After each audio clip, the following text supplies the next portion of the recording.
Good morning. A warm welcome to the humanist community in Silicon Valley's Sunday Forum. My name is Senna Havasi, long-term member. The humanist community is a chapter of the American Humanist Association. Humanism is a secular and reality-based philosophy of life that affirms our ability and responsibility to lead ethical lives of personal fulfillment that aspire to the greater good. We value freedom, health, fairness, and using science and reason to acquire and apply knowledge. If these words describe your thinking, we invite you to become a member of the humanist community. If you have not done so, membership forms are available on our website.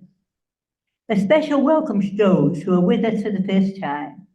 We invite you to continue listening to our weekly forums and other events. You can find all our events listed on the website. Please aid us in continuing to present these forums by donating to the humanist community. You can find out how to donate to our organization on our website, www.humanistplural.org. Today we're going to have a speech by Fish Stark. He's the American Humanist Association's new executive director. We'll talk everything Project 2025, what it is, what's set it apart as a grave threat, and how you can get involved to stop it. Fish Stark is an organizer, educator, social entrepreneur, and lifelong humanist. Fish has spent his career turning big ideas into bold action in service of belonging, flourishing, and social justice for all people. Please join me in welcoming Fish to our forum. Thanks, folks. And it's wonderful to be back speaking to the humanist community of Silicon Valley. I think I recognize some folks from when I was there. Gee, it was less than a month ago now to speak to you guys in person about myself and the future of the AHA. So I'm not going to belabor those points. I'm of course happy to share more about sort of what the AHA is doing more broadly in response to questions. But we'll keep this focused on Project 2025, and specifically, I don't. My intention is never to patronize anyone, and so I'm guessing that in this group we all know Project 2025 is influenced by Christian nationalism, is a creation of the Heritage Foundation, and very bad. So we're not going to cover any of those points. We're going to focus on the 201 level, Project 2025 specifically. Why is Project 2025 uniquely concerning rather than being the same warmed over garbage from the religious right that they've been trying to push for the last 30 years? What is new and what is worrisome? Second, what are some of the specific provisions within Project 2025 that people should be most worried about? And third, the messaging, because we've got 48 more hours, well, maybe a little more depending on how you look at it, to have conversations about this election with friends and family, calling people. There are lots of different ways you can phone bank to voters in swing states, and letting folks know about the radical Christian rights agenda for our country, and how, ultimately when we go to the polls, we're voting to protect the First Amendment or against it, as the case may be.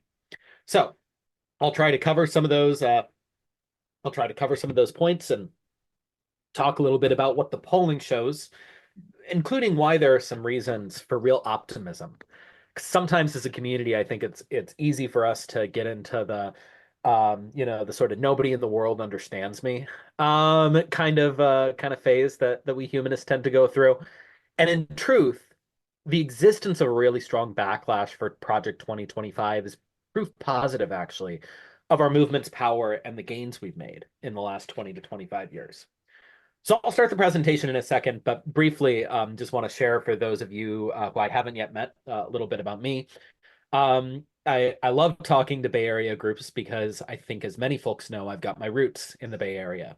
My dad, Pete Stark, who is known in our community as the first open atheist member of Congress, represented the East Bay in the House of Representatives for 40 years. And so I split my childhood growing up between Fremont, just a hop, skip, and a jump away from Silicon Valley, and Annapolis, where I live now. And growing up in my family, we believed really deeply, not in God, but in people. in the power of people to solve problems through collective action, in the inherent and equal worth and dignity of every person. And so I learned I was a humanist from a young age, and then when I went away to college, I had the incredible privilege of being at a university that had a humanist chaplain and a humanist community at it. So I went to Yale University and got to be mentored by the incredible Chris Stedman. Some of you may have read his book, Faithiest. And then embarked on a career in what I would call applied humanism, which some people might call education. I trained to be an early childhood teacher, then worked in programs as a staff member helping low-income kids get into college. I worked as the director of programs at a global nonprofit that trained and funded youth democracy activists. So we gave out thousands of grants to young people who were working against the brutal anti-democratic regime in Nigeria, or working to rebuild civil society in Nepal after a tremendous earthquake, or building nonprofits that changed the face of the public education system in India. Affirmed my belief that, part of, I think, what makes us humanist is a belief that good ideas come from people, not from texts thousands of years ago, and that actually we can find our way to a freer and fairer and more rational world by paying attention to the ideas of everybody, especially the people closest to problems, rather than trying to germinate solutions from the top down. Went from there back to Silicon Valley for a short time, in fact, and helped start a tech company that built apps to improve children's mental health. After that tech company got acquired, I was looking to go back to the nonprofit space and work toward, work against the radical religious right and try and defend democracy in all the ways we can. And the incredible opportunity came up to represent, lead, and continue building the strength of our movement at the AHA.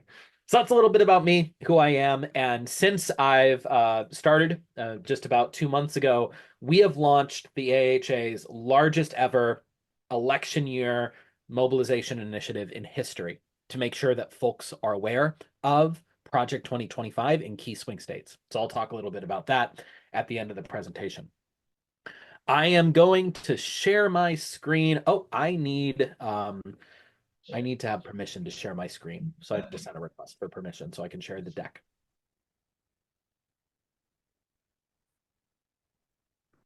Okay, perfect. Thank you. This is working great.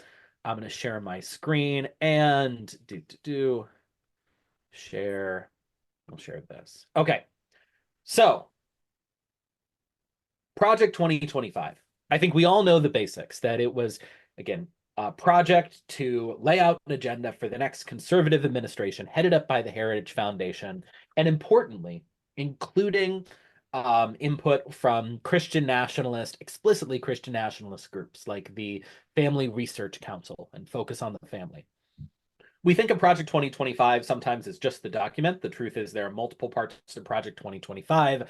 Part of the theory of Project 2025 is this document of policy proposals is meaningless without a whole bunch of sycophants within the next presidential administration who will work to push these things through despite their questionable legality.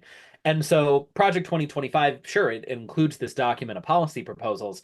It also includes a massive effort to recruit and train a base of potential political appointees who would work in the next administration and who, unlike folks like Mike Pence or John Kelly, would be 100% loyal to the whims of whatever administration were to come next. So to be clear, a lot of Project 2025 is not new. A lot of it is some of the same warmed over platitudes about how climate change isn't real, labor laws hurt the economy, and of course, how America would be far better if there were more heterosexual male-led families. But, we're talking about Project 2025 with an increased sense of urgency. And I've heard some people say, well, why? Isn't this just the same thing people do every election? And I want to be very clear. Part of the problem with Project 2025 is that it really threatens to rewrite the rules of our democracy. And I want to be explicit about how.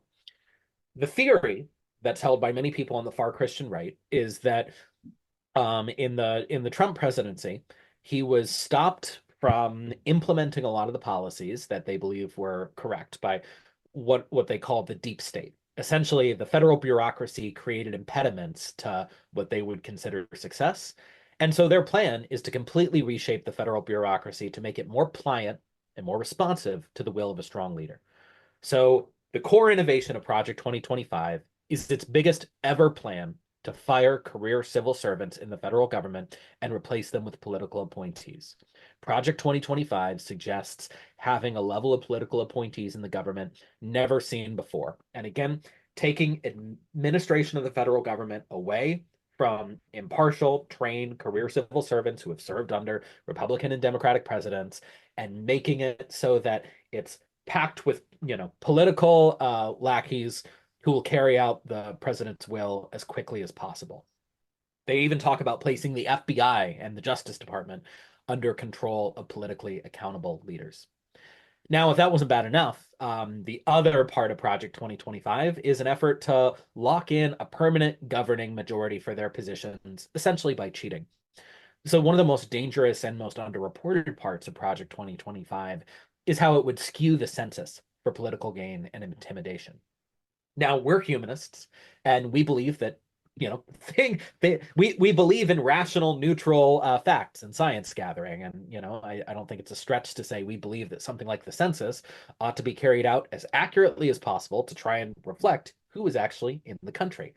Project 2025 would pretty explicitly change the nature of the census and attempt to overcount white, rural, Christian conservative populations. It would do this by creating the largest ever influx of political appointees and getting rid of career civil servants in the administration of the census. It would target all census recruitment efforts, so getting people to fill out the census, to white, rural, Christian conservative communities. And it would include a citizenship question on the census that experts believe would drive down census taking in communities of color, even among US citizens who might fear retaliation. So the idea is that, of course, the census, influences the census data and how many people are perceived to be in the population of each state per the census, influences how many members of Congress, how many electoral votes certain states get, how many members of the state senate or state legislature certain communities get. And so the goal is to continue overcounting white rural voters so that those areas that tend to be have a larger strain of Christian nationalism have more power in our electoral system. In addition to that, it would roll back basically all government-run voter registration initiatives.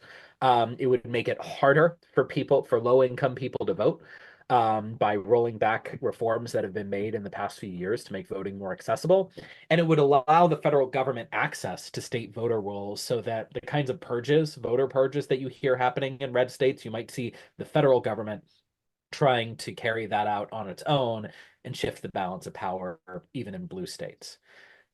It would weaken independent media and news reporting, make it easier for the far right to sue news agencies that report facts that it doesn't like.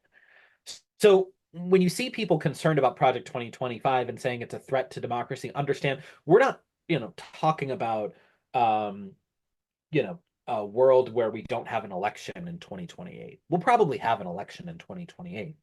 The question is, will it be like the elections they have in Russia, where theoretically the polls are open and people can go to the polls, but because of the people who are in charge of, say, counting the votes and the definitions on who gets to vote or not, it may be, we may find ourselves essentially living in a sham democracy and bickering about whether or not the will of the people is actually reflected. So as you can see, the Christian nationalist right has gotten wise to the fact they can't get their agenda through without cheating at a mass scale and imposing their will on the majority. They've laid out the plan for this in black and white, and that's part of why we need a strong response. Now, here are some of the policies they intend to push through. All of Project 2025 is influenced by a Christian nationalist lens. Of course, a belief that our country can only achieve sort of its prosperity, the prosperity that we believe we need to have, the safety we need to have, our destiny, if we are governed by religious law as an explicitly Christian nation. Now, of course, they're not dumb enough to put this in 25 font bold type, but you can see elements of this in the document. For instance, in the section on employment and labor, one of the things that they want to do, in fact, the only affirmative protection they want to offer to workers is they want to punish businesses for staying open on Sundays.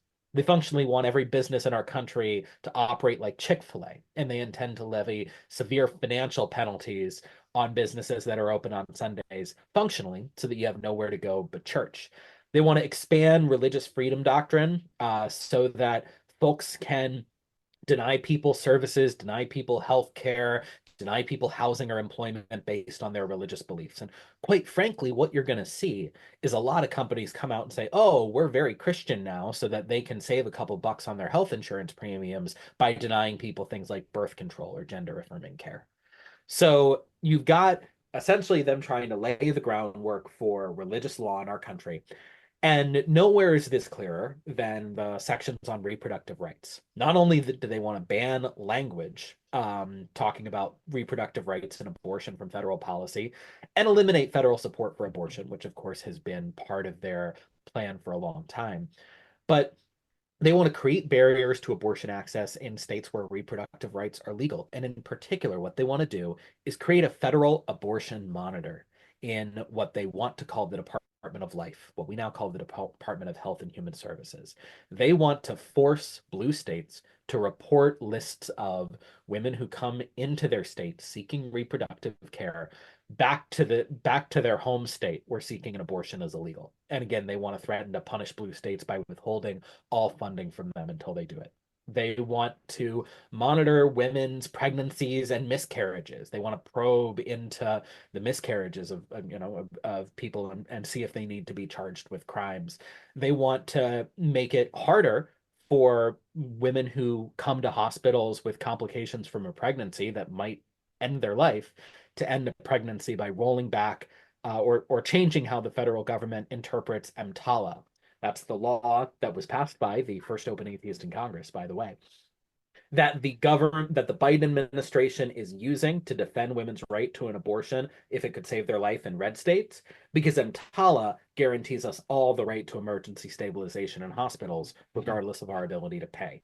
They want to change the way EMTALA is interpreted and eventually roll it back.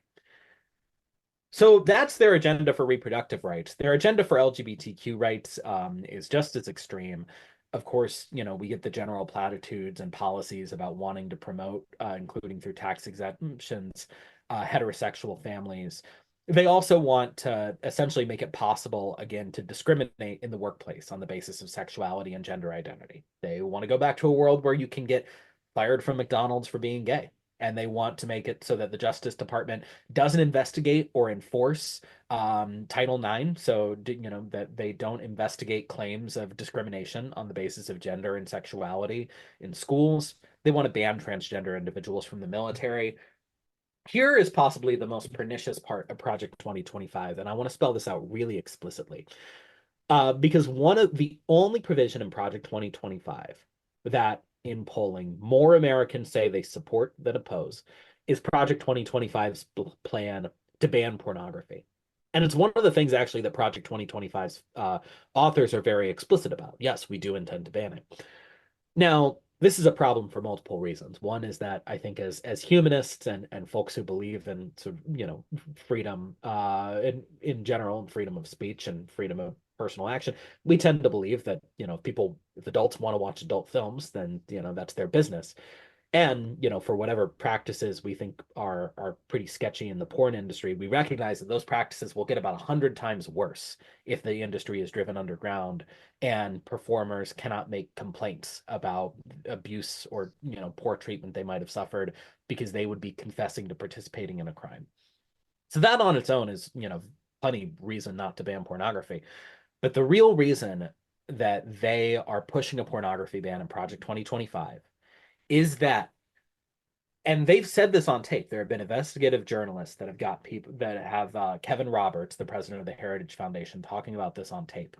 Elsewhere in the document, they define being transgender as pornographic. And so the goal is to make pornography illegal, define being transgender as being pornographic, so they can make it illegal to be transgender in America, so that they can essentially force people to detransition or force people into lives of permanent isolation, throw them in jail if they don't comply, and enact a pogrom against trans people in this country. So that's just And one example of the way that they're sneakily defining certain things in ways that allow them to play chess and purge our country of people they consider undesirable. If there's any country left after they enact their climate plans, because of course they've never met a climate scientist who worked for the government that they don't want to fire. They want to eliminate the National Weather Service and NOAA. They want to privatize FEMA. They want to cut all programs aimed at combating climate change. They want to eliminate all federal government research. And they want to move basically all decision-making authority about climate and energy programs away from career civil servants and towards political appointees. Now, this is before we get to, them rolling back everything the Biden administration has done to reduce student loan payments and make public service loan forgiveness more accessible, to greenlight child labor, because apparently we want to go back to the 1900s where we had 12-year-olds working in the coal mines. They want to make it easier for states to allow people to work at younger and younger ages and work in particularly in dangerous occupations. And in particular, they've got the knives out for healthcare. They want to make deep cuts to Medicare benefits for seniors, and they want to impose a lifetime cap on Medicaid. So if a low-income person is chronically ill, is sick too many times, in too many accidents, at a certain point, the government is going to stop covering their care. So those death panels that Sarah Palin was crowing about during the Obamacare fight, death panels would become a reality for low-income people in America when they exceed the lifetime Medicaid benefit. So I say all this, and it is really a nasty plan, and there are all these kinds of things that make it, I think, more concerning than past Christian nationalist efforts to corrupt our government. But one thing we love at the AHA is our data. And we've obviously been doing our research, but we've also been working closely with Jamie Raskin and Jared Huffman. Jared Huffman, as we know, Bay Area member of Congress, only open humanist in Congress. And I want to say it's very significant for our community that Jared Huffman has been tapped by House leadership to lead the Democratic response to Project 2025. That says something, right? That somebody from our community could be put in a position to be the main communicator of how bad this Christian nationalist plan is to Americans. It says a lot about how our work to establish our own political clout has progressed. And the truth is, it would be easy for us to think, oh, there's all this talk about Project 2025, and that means we're in dire straits. We've lost a lot of ground for this to be something that, is such an extreme plan that is knocking on our doorstep. But the truth is that we're talking about Project 2025 so damn much because the data says Americans hate it. Only 4% of Americans across multiple surveys report viewing Project 2025 positively. The vast majority of people report viewing it negatively. Now, of course, the thing that we need to bear in mind is that there are about 42% of people who have not heard of it or don't know enough to have an opinion.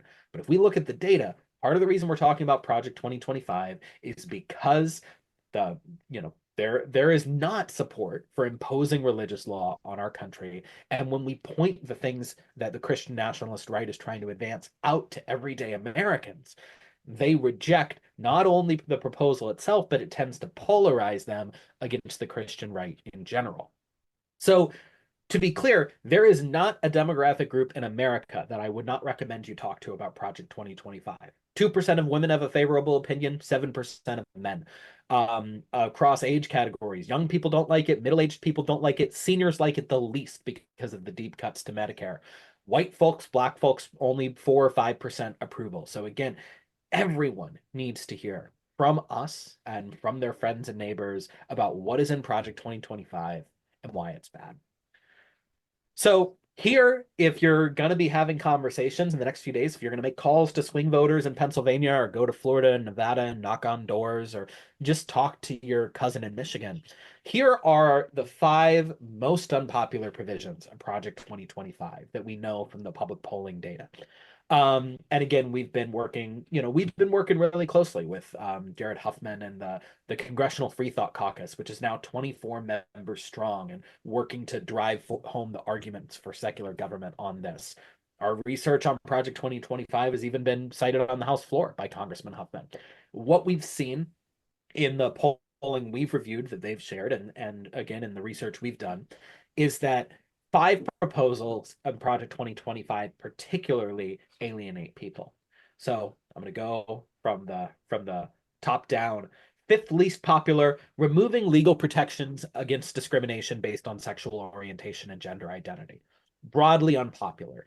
Even people who say, they may not be sure about, how to talk about trans issues in school or even about gay marriage. They believe you shouldn't be fired from your job for being gay. They understand that there is something inherently anti-American and discriminatory about removing those protections. 4th least popular, eliminating the U.S. Department of Education. People like education. They don't like Project 2025's plan to privatize and send money to, religious private schools as much as possible. 3rd least popular, abolishing the U.S. Federal Reserve. A lot of people don't know what the Federal Reserve is, but they know that it plays an important role in financial market regulation, and they see eliminating it as a relatively extreme step. 2nd least popular, allowing presidents to fire civil service workers for any reason. And this is important because it's the core innovation of Project 2025, right? The idea that presidents should have more unilateral power and should be able to vastly increase the number of political appointees and fire civil servants who get in their way. People in America hate this provision because they understand that having an independent civil service is part of what protects us from tyranny, part of what makes sure the government runs well, and they understand that this provision could be abused by a president of any party. And finally, the least popular part of Project 2025 is drastic cuts in funding for Medicare and Medicaid. People have paid into Medicare their whole lives. They want and expect that it will be there for them and that it will pay reasonably, that it'll be there for their parents. And people, while a lot of people like to complain about paying taxes, people are generally in favor of their taxes going to Medicaid and providing health care for people who have hit hard times. And these kinds of drastic cuts to Medicaid and the death panels they're talking about are deeply unpopular. So, of course, we've got a lot of work to do. A lot of people don't know about Project 2025. And, I know humanists can sometimes tend to be introverts or a little insular, but the question is, I know we're all voting. I'm not going to tell you all to vote. We vote at the highest levels of any religious, almost any demographic group in the United States. Humanists vote more. But we've got to do the work to have conversations with people about why this plan is so potentially damaging to their families and their livelihoods. So here's what the AHA has been doing again for the past 6 or 7 weeks since I got started. We have launched our largest ever election season mobilization initiative, and here's what we've been doing. First, we launched the largest ever AHA grant program. We've given out more grants, more money than we ever have before to local chapters to help them raise awareness about Project 2025 in their own communities. We created shareable graphics about what Project 2025 says in its own words about its plans for the country. Those have been viewed by hundreds of thousands of people online through the AHA social channels. You can look at our Facebook, our Instagram, and see those campaigns and share them yourself as a way of educating folks in your community. And we've sent about 10,000 of these stickers in the bottom right corner around the country. Maybe some of you saw the viral campaign where women were putting Post-it notes up in bathrooms to remind women that their vote is their own. We've been sending stickers all around the country for sort of guerrilla marketing efforts. And so those have been popping up everywhere. We've sent around 8,000 handwritten postcards signed by humanists to a key swing district in Pennsylvania, reminding people who are at risk of not voting based on our data that they have a chance to defend the First Amendment with their vote, and reminding them about Project 2025. We've sent these postcards, again, to voters who are at risk of not turning out in the swing district in Pennsylvania of the worst Christian nationalist in Congress, Scott Perry. And because young people hate Project 2025 when they hear about it, but about half of them don't know enough about it to have an opinion, we've hired young humanists on college campuses in swing states across the country. Spelman College in Georgia, University of Pittsburgh in Pennsylvania, Arizona State University, you know where that is, and University of North Carolina in Greensboro. We have hired, trained, and paid young humanists to be tabling on the quad, talking to their peers, getting people to sign petitions against Project 2025, and making sure young people know about the way this would affect their lives before they go to the polls. So I'll say, for those of you who are AHA members or thinking about becoming AHA members, this is what your membership dues go to support. The incredible team that has been putting this campaign together, mobilizing humanists across the country to speak out about Project 2025. Because the truth is, not only do we have an obligation to speak out, but also when we speak out and when we take our political activity and do it as humanists, that's how we build recognition, right? That's how we get politicians to pay attention to us and our policy priorities. Donald Trump is not a Christian. We know this. Donald Trump has not read the Bible. Donald Trump does not give a damn about Jesus or his teachings. Donald Trump has built an alliance with the Christian right community because he believes they can deliver him voters and they believe that he'll deliver them the policy that he wants. And that's because the Christian right has done a good job of engaging their members to take action on the basis of their religious identity and to make very clear that they personally connect their faith to their politics. Our ability to be politically powerful and influential as humanists relies on us doing the same thing. Not just taking action, but taking action publicly, and associating it with our own humanist beliefs. So that's what we've been doing, mobilizing, again, really hundreds and thousands of folks around the country to take these actions to educate folks about Project 2025 that'll hopefully have an impact. So I'll pause here to take questions. I do want to share here briefly. You can reach out to my email. It's the last one on the list, or Isabella Russian, who's a tremendous member of our policy team, who's helped lead some of this research on our research on Project 2025, and of course helped prepare this presentation. I hope it's been helpful to take a little bit of a deeper dive into Project 2025. I hope I'm not sharing too much that you already know. And I'm going to stop the screen share, and we've got close to a half hour. I'm happy to take any questions that you would like. Yes. Hi, thank you very much, Fish, for your introduction to the meeting. And so we're able to take questions. I want to make sure that most folks watch their airtime when they're talking. Don't go on forever, because otherwise I'll break into you if you do that. Some people seem to have to take the floor and seize it for an hour. So anyway, and also I had a couple of seed questions. Is anybody, you could, we have Nancy raised her hand. I see Nancy's got her hand raised, so let's start with her. Yeah. I'll pick people out, Fish, if that's okay. Sounds good to me. Okay, Nancy. Hi. Thanks, Fish, for this presentation. I have a question that really doesn't touch upon necessarily what you've spoke of, but it is in Project 2025, which I think is vital for the majority of people here, which is the removal of the financial safety nets that it states in Project 2025. They're going to diminish or eliminate FDIC insurance within the banking system. And I think it's pretty vital for people to be aware of. I think you're entirely right, Nancy. I mean, Project 2025 is 900 pages of garbage. Right. I've read it. Yeah. Yeah, and I know, and so I think it's a good, it's always good in these conversations to be like, oh, but wait, there's more. Yeah, the truth is that we would go back to a pre-depression era financial system where people wouldn't be able to trust that their money is safe in the bank, because Project 2025 has not met business regulation that it doesn't want to eliminate, except, of course, again, punishing businesses for being open on Sundays.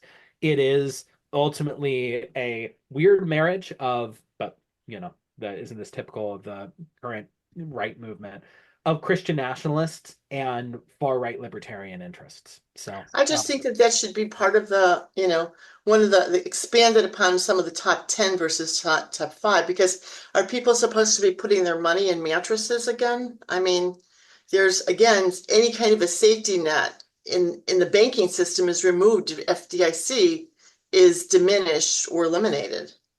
Yeah, I would agree with you.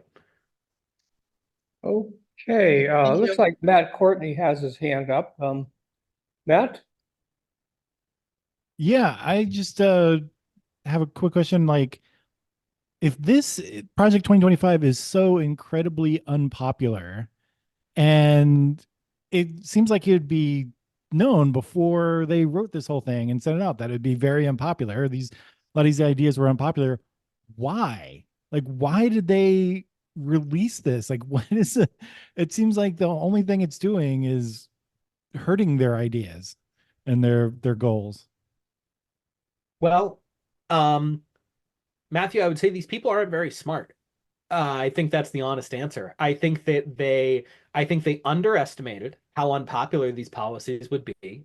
Just as sometimes folks on the left tend to underestimate how unpopular our policies are, right? Because we live in our little bubbles. Turns out we love to fund, some of my friends on the left, I would love to fund the police.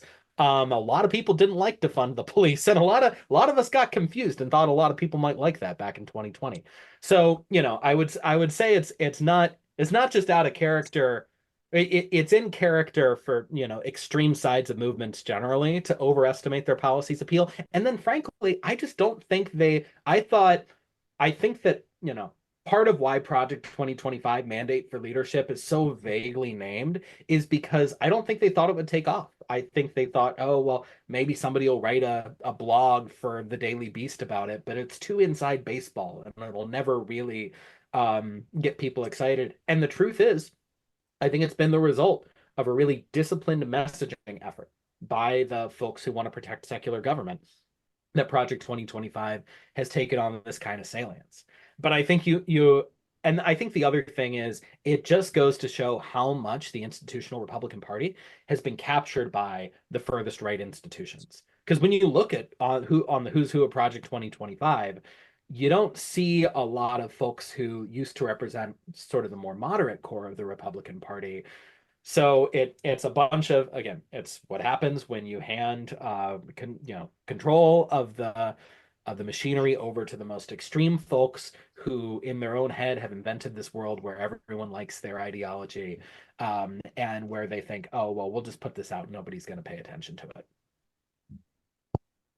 Okay, anybody else have any questions? Thanks. I don't see any more hands up. I had a couple of seed questions I wanted to ask you, and I hope you don't think I'm oh, Nancy raised her hand. Okay, Nancy, but keep it short this time. You were on quite a bit the last time. I Thank thought you. I did. Anyway, I just wanted to add that the new book, Project 2025, which is the foreword is written by J.D. Vance, and it's called help me out here, Fish, In the Light, Early Light. Mm-hmm. And you can pre-order it on Amazon, but they're not going to publish it or send it out till after the election. But J.D. Vance has written the foreword, although, okay, Trump has disavowed any knowledge of this. Yes, his vice president has written the foreword to the new publication. And I think that's an excellent, Nancy, that's such a wonderful thing for people to be able to bring up when Donald Trump tries to distance himself, or when people said, oh, well, Donald Trump doesn't support this. The truth is, Donald Trump and his team understood that J.D. Vance had written the foreword for this book about Project 2025. They could have picked somebody else. They could have picked Doug Burgum. Doug Burgum hasn't gone anywhere near Project 2025, right? But J.D. Vance's ties with the Heritage Foundation are incredibly, incredibly deep. And of course, the Heritage Foundation being the organization that produced this, and the inextricable links between not just Trump and his staff, who were former Trump administration people who worked on Project 2025, but the fact that even after it was known that J.D. Vance was associated with all of this, Trump made a move to put him on the ticket is the clearest example that Donald Trump actually, in one way or another, is likely to embrace a lot of the proposals within Project 2025. Scott, I know back at the ranch, back in the big community room, you guys had some potential questions. I'd love to hear them. I didn't see anybody had their hand up here. Lee. I was gonna give you a couple of my seed questions. I hope you don't think I'm challenging you, but I have some critical questions to ask you, because remember, the left is guilty of focusing on whatever they believe in as the right is. And so here's a question. Have you actually read the entire thing? Nancy said she did. I don't know how carefully she read it, but have you actually read it yourself so that you know all the things that you're stating are certainly really true and are not being picked out by other people to create sensationalism over this particular topic? That's a great question and an important one to ask.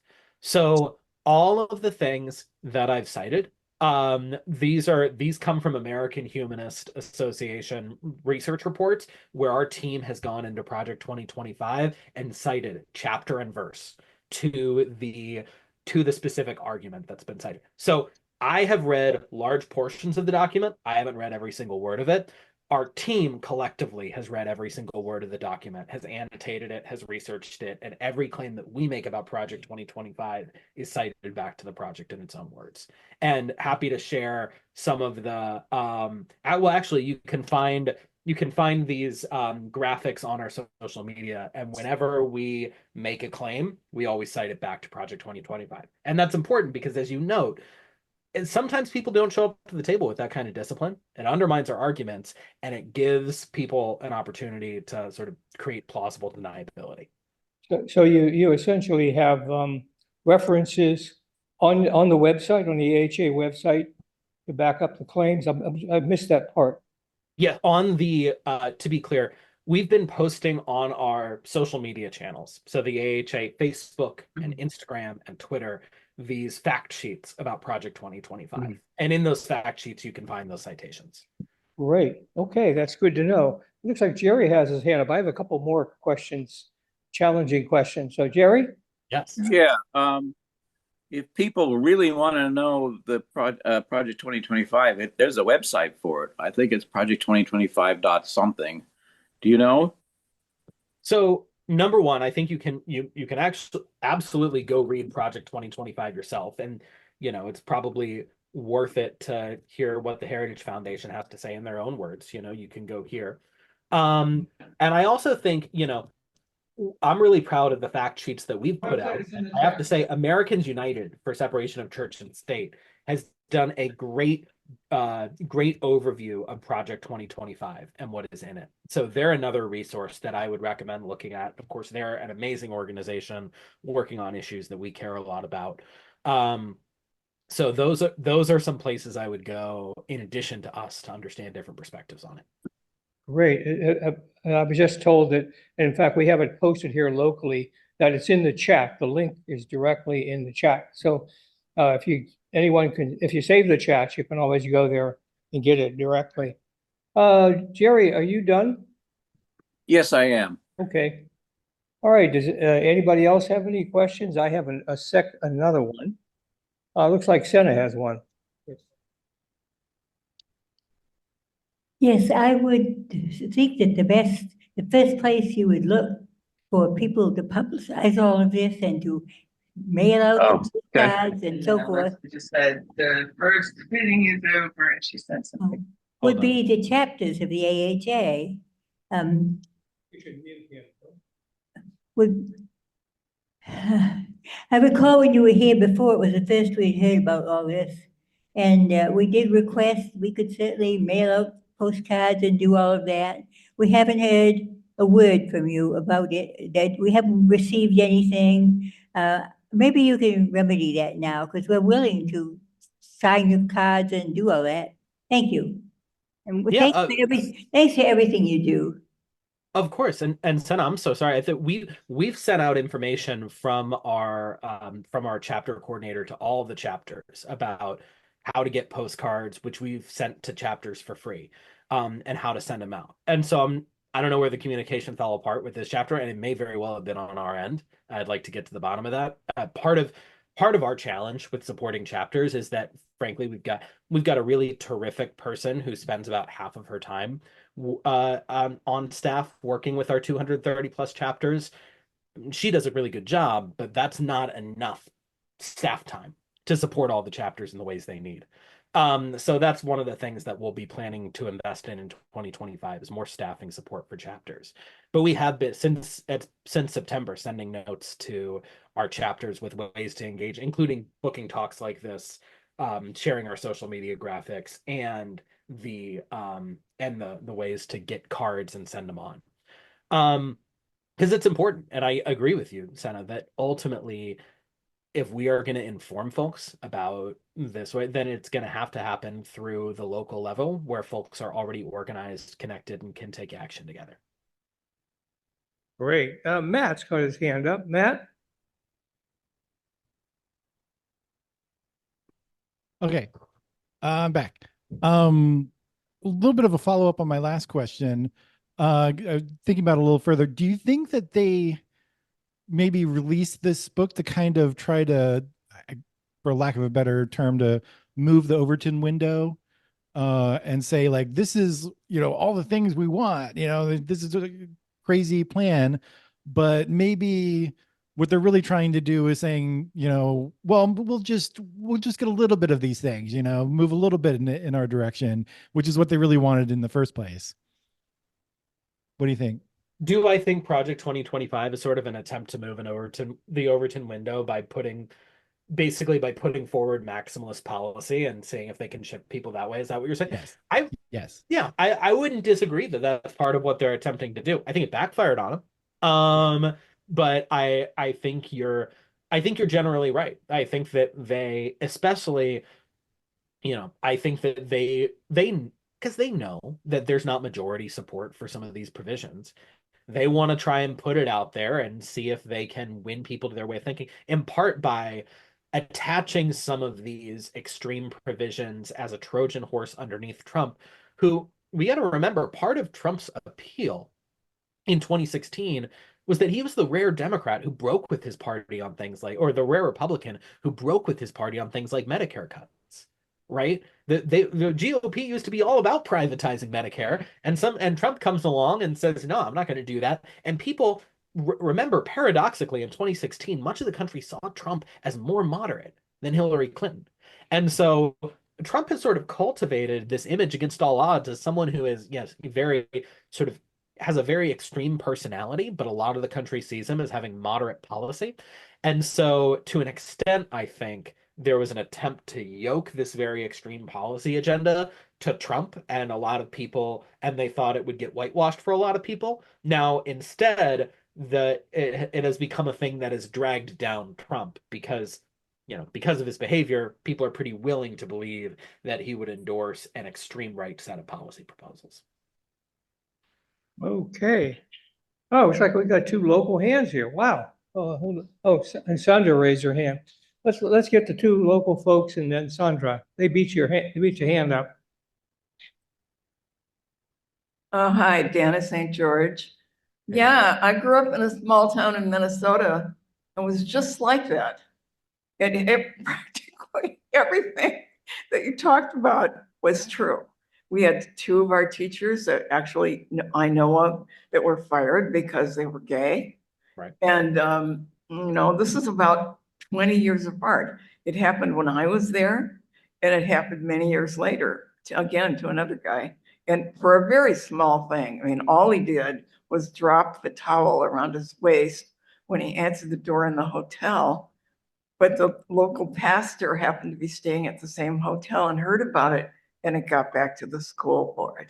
So anyway, I come from a background where all of those things sound pretty sensible. Mm-hmm. I think that's right. And ultimately, that's why part of the goal of Project 2025 is to dramatically shift electoral power to white, Christian, conservative, rural communities. Because the truth is, we're functionally living in two Americas right now. When you think about it for us as secular folks, right? I, as a guy living in metropolitan DC, I don't experience any kind of discrimination or harassment or negative consequences to being openly secular. But there's a lot of research. There's some great research by a professor named Dina Abbott at the University of Nebraska-Lincoln that basically follows the experiences of non-theists in deeply rural America. And it shows that there, unlike places like Silicon Valley and DC, folks are incredibly worried with good cause about things like being fired from their jobs, being cut off from social services, many of which are provided by religious institutions, and even threats of violence. And so, that's Project 2025 is written to serve a very specific segment of America. And yeah, as you mentioned, that segment is out there and alive and well, but it's a really strong minority. And that's why they need to lie, they need to cheat, and they need to turn the system in their direction in order to get what they want.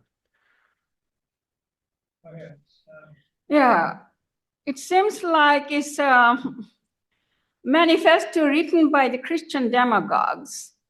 Right. My question is that I haven't seen that is it a Bible written by Republicans or the Democratic Party. And recently, one of the founders of the Heritage Foundation endorsed Kamala Harris. So I'm just confused. Can you reflect on, can you comment on that? That it seems like it's an initiative taken by the Christian, hardcore Christian groups. Why is it has been saying it's a Republican Party or Democratic Party, whoever is the party is the behind it. And when one of the founders already endorsed Kamala Harris, can you comment on it? Thank you. So I'll say to a person, everyone involved in the drafting of Project 2025 is deeply involved in the Republican Party. So I think when people make the connection between the document and the Republican Party, they're doing it on the basis of who wrote the document and where do they stay, where do they contribute money? How are they registered? Who have they worked for in the past? Now, I think it is true that right now you see some Republicans who are saying, you know what, this thing that was in Project 2025, or this new agenda, or this embrace of this rhetoric about the enemy within and sending the army after people who disagree with you is too extreme. And I'm still a conservative, but I can't support this, and I'm going to defect and endorse for the first time a Democrat. And so I would imagine that on that list there are probably some former heritage people who are saying, you know what, this goes too far for me, and I'm not going to support it. But it's, I think it would be at the end of the day, people associate it with conservatism because it says explicitly in the document, the goal of this document is to prepare for the next conservative presidential administration. So it is specifically a plan to advance policy under a Republican president. Whether every Republican agrees with it is beside the point. The fact is that a majority of, a large contingent of folks who worked for Trump in the past, worked for his campaign now, and intend to work for his administration, sign on to Project 2025 conceptually. Do we have to wait now? You're third now. Okay, so let's let Sandra weigh in here. Yes, Fish, you seem to suggest that if people actually were aware of what's in this, that they would oppose it. So who else besides humanists are responsible for making sure that the word gets out? And should it be the news media, Democratic Party? And is it too late now? Because it's kind of love me, love my dog. So, well, I'm voting for Trump, and even if that goes along with him, that's okay. So I'll answer the second question first. It's not too late. We've seen an incredible shift in this race in just the last week. If folks saw the poll that came out of Iowa last night, this is Ann Selzer, is one of the most accurate pollsters in the country. She predicted Obama winning the 2008 Iowa caucuses when everyone thought that it was Clinton's to lose. She predicted Trump's rise in 2016 when everyone was saying Hillary Clinton was going to win. And when they thought 2020 was going to be a landslide for Biden, she came out with the poll that was 1 point off from Trump's eventual result that reminded people, hey, it's actually still going to be a close election. And she just released her gold standard poll of Iowa last night that shows Harris up by 3, which would be a 12-point swing away from Trump's result last time. It's very clear from the folks I talked to on the campaign that this race is really quickly solidifying in the final days. So it is not too late. And all of us can do things. Again, the best kind of contact is contact from somebody you already know. So if you know folks in a swing state, it's the time to talk to them.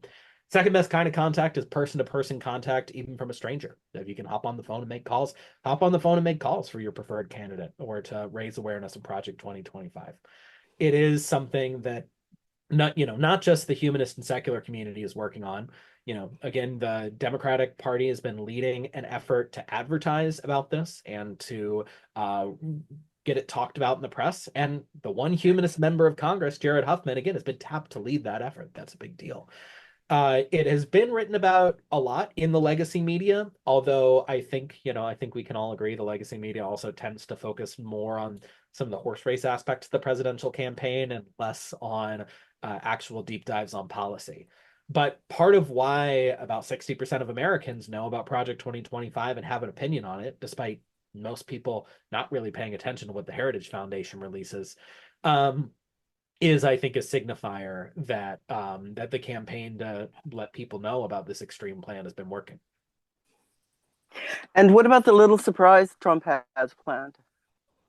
You know, the little surprise Trump. So just to clarify for folks, it looks like Trump and Mike Johnson are hinting at the fact that they'll try to contest the results of the presidential election and try to throw it to the House. Now, I'm not a constitutional lawyer, so I don't know exactly the provisions under which that would be likely or unlikely to happen. What I do know is I know a couple folks working as attorneys on the Harris campaign, and I know that there is a incredible cache of the brightest legal minds in the country who have gamed out thousands of scenarios where the Trump campaign might try to use lawfare to cheat their way to a victory, and are prepared essentially to counterfile thousands of different briefs, depending on what tricks they show they have up their sleeve. But this is why not just the presidential race, but the congressional races are so important, right? This kind of nasty, cheap trick that Mike Rogers wants to pull becomes next to impossible if we actually elect a Democratic House of Representatives on November 6th. Now, this is me speaking with my Center for Free Thought Equality PAC executive director hat on, not my AHA executive director hat on. Because, of course, the AHA can't endorse candidates. The Center for Free Thought Equality can and has, including Vice President Harris, the first time we've ever made an endorsement in a presidential race. But whatever you can do to make calls, to post, to make sure people know about this between now and election day. There are a lot of people who make up their minds in the final days of a race. And with the fundamentals being as close as they are, it is beyond, it is beyond important that we recognize it's not too late and say what we can now. I see one more question in the room and one more from either Gary. Yep. So Jerry is next, and then we'll go to the room. Go ahead, Jerry. Yeah, so I've actually got 3 points at this point. One is that bit about throwing it in the House Republic into the House. Even if it turns Democrat, it will still, the House would still vote for Trump because you only get one vote per state.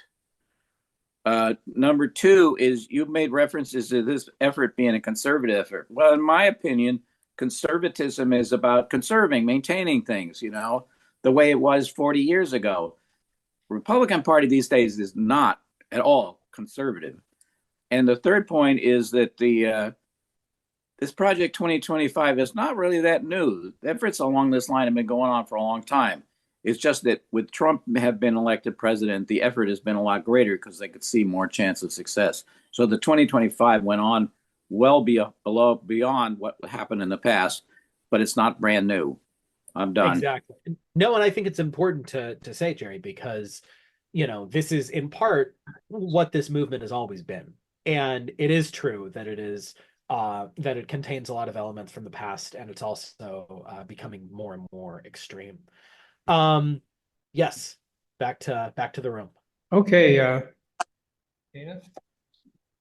Yeah, I'm wondering, all this concern about Project 2025, but I'm wondering what effect the ongoing genocide that Biden's administration is supporting is going to have on the election, quite frankly. And I think there are a lot of groups that are paying close attention to that.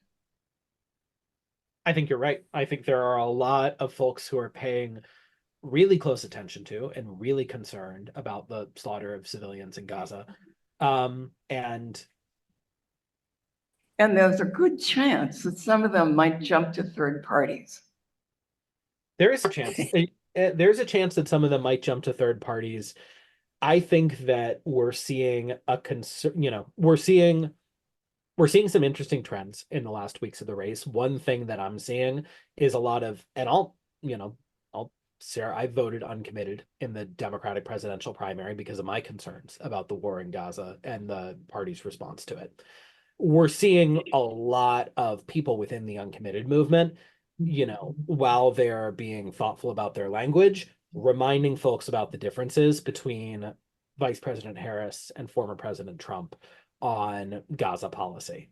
Huge difference between what's happening now and taking Netanyahu fully off the leash, saying he should finish the job and making jokes about building a resort in Gaza. So I think at the end of the day, I think a lot of people, including me, are deeply frustrated with the way the administration has not chosen to enforce its own laws and let itself get played by Bibi Netanyahu. And I think there are a lot of folks who are looking at it in a materialist way and recognizing that ultimately a Harris administration would provide the sort of, the only path towards a solution where where we might recognize the Palestinian people in a state of their own. And Trump would let Netanyahu fully off the leash. And we've seen enough to know how big of an issue that would be. Okay, Jerry's got his hand up. And I think we're kind of getting close to where we're intending to stop, but let's keep going a little longer if there's more questions. I can take one or two more and then I've got to get going. But I got it going. Okay. Jerry. You're muted, Jerry. I understand that people argue that Trump would be a lot worse, but there are also a lot of people saying, what could possibly be worse than what we've got right now? You got a genocide that seems to be wiping out North Gaza and eventually will wipe out all of Gaza, and it's not so good in the West Bank or in Lebanon. So, people are saying, how could it get worse? Well, we know how it could get worse. Israel could start a regional nuclear war with Iran. They could start shelling Lebanon like they've done to Gaza right now. They could start shelling the West Bank like they've done. They could accelerate settlement efforts. I mean, and all of these are things we know Ben-Gvir and Smotrich would want to do. And all of these are things that the Biden administration is trying to hold the line on, and that Trump has said he would provide them with carte blanche to do. I don't think we need to let the Biden-Harris administration off the hook. I mean, we made a statement about this, that America right now is not sufficiently working to defend humanist values, including the protection of civilians and the need for diplomacy over warfare in the conflict in Gaza. And we should be really, really clear about it. And we can't let our disappointment with the way our government has played their hand or failed to play their hand here, I think, result in us making a false equivalency. Because and that's what I think is, as you were alluding to, like that line of thinking is potentially going to be influential in the election, because there are folks who say, oh, well, these two things are the same, so why do I need to vote at all, or why do I not just vote for Jill Stein, whose running mate, by the way, just came out for an abortion ban? And the truth is, right, as humanists, it's incumbent on us to be materialist. It's part of our philosophy, and to be rationalist and to be really clear about cutting out misinformation and getting straight to the heart of the matter. And so that's part of and including, talking about how, part of why we're in this situation in the first place is because of theocracies in both Hamas and the far-right Netanyahu government. The scale and brutality of this conflict is inseparable from the view on both sides of religious martyrdom and religious destiny, right? The idea that they have a divine right to inflict their will on the others is, again, why the conflict has been so brutal in scale. And it's a great proof point of why it is so absolutely devastating for countries that are taken over by theocracies, and why we need secular democratic government to protect human rights. It's a good object lesson for us, that veering towards Christian nationalism isn't going to make anybody any safer.